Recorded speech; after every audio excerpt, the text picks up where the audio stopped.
Sa mga katik vloggers, mga subscribers, bago tsaka luma, mga supporters, mga dumaan, dumalaw at bumisita sa channel, lahat ng mga viewers, secret viewers, silent viewers, magandang araw. So pasensya na kayo sa background natin at sana hindi tayo makaka-copyright. At ito meron tayo ditong isang Bluetooth module.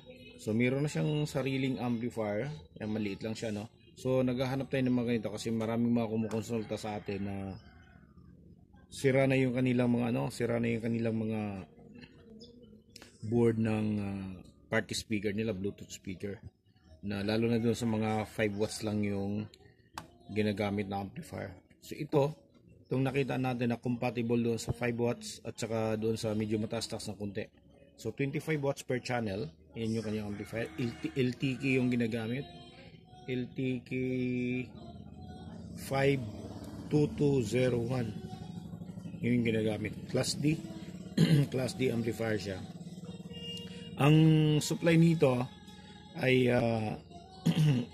ang range niya ay excuse me, ang range niya ay nasa 6 volts up to 18 volts gumagana siya. Tapos yung required current niya magno-normal siya on 1 ampere up to 2 ampere. Pero sinubok natin siya sa 750 milliampere. Ay normal naman ko siya.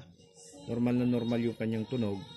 Kaya lang kapag papadrive na siya medyo ng matataas, malaki yung sukat ng speaker, ay medyo pupugak-pugak na siya, hindi niya gaanong kakayanin na. Pero kapag maliliit lang, mga 4 inches pababa, walang problema.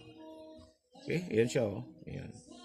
So, karamihan kasi sa mga maliliit na mga Bluetooth speaker, yung ibang modelo, wala siyang tinatawag na walang microphone na volume control, saka wala ring echo control. So, katulad ng nito, ayan meron lang siyang mic input.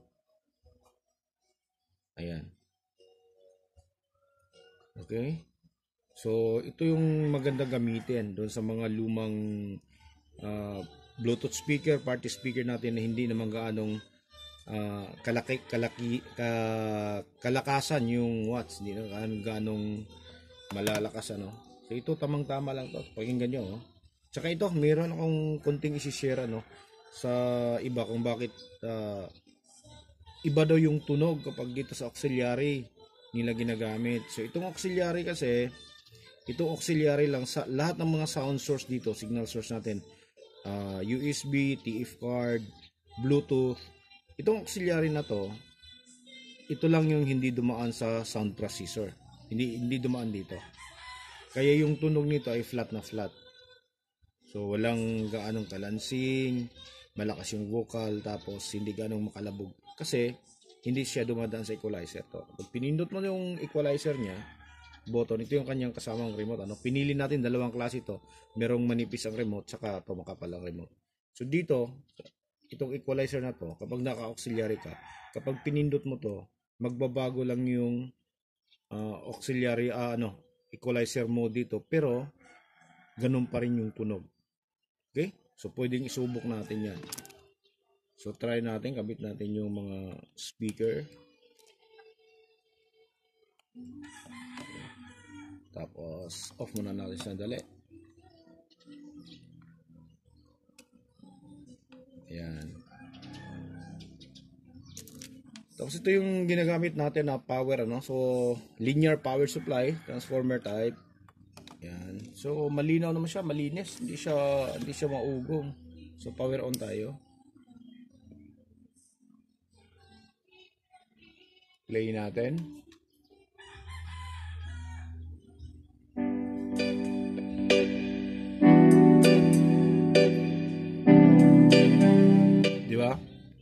So, wala siyang ugong, wala kang ham na maririnig, walang alingas-ngas, walang maingay na kung ano, malinis siya tumunog kahit na transformer type yung ginagamit natin, linear power supply. So, ganun lang yung tunog niya. Okay? So, kahit na, yan, tingnan nyo ng maigi. Kahit na ililipat-lipat natin yan, ganyan, ganun pa rin yung tunog. Kasi naka-auxiliary tayo. Pero kapag naka-Bluetooth tayo, TF card tsaka USB, ayun, mararamdaman mo na bawat Ayan, bawat pindot mo nung equalizer. Yan, ganun siya. Ayan, so para sa mga naghahanap, lalo na sa mga maliliit na Bluetooth speaker, no? So ito, swak na swak to. Para sa mga maliliit na speaker. Ayan. Okay, so hanggang dito na lang siguro tayo, no? So maraming salamat, God bless at bye-bye.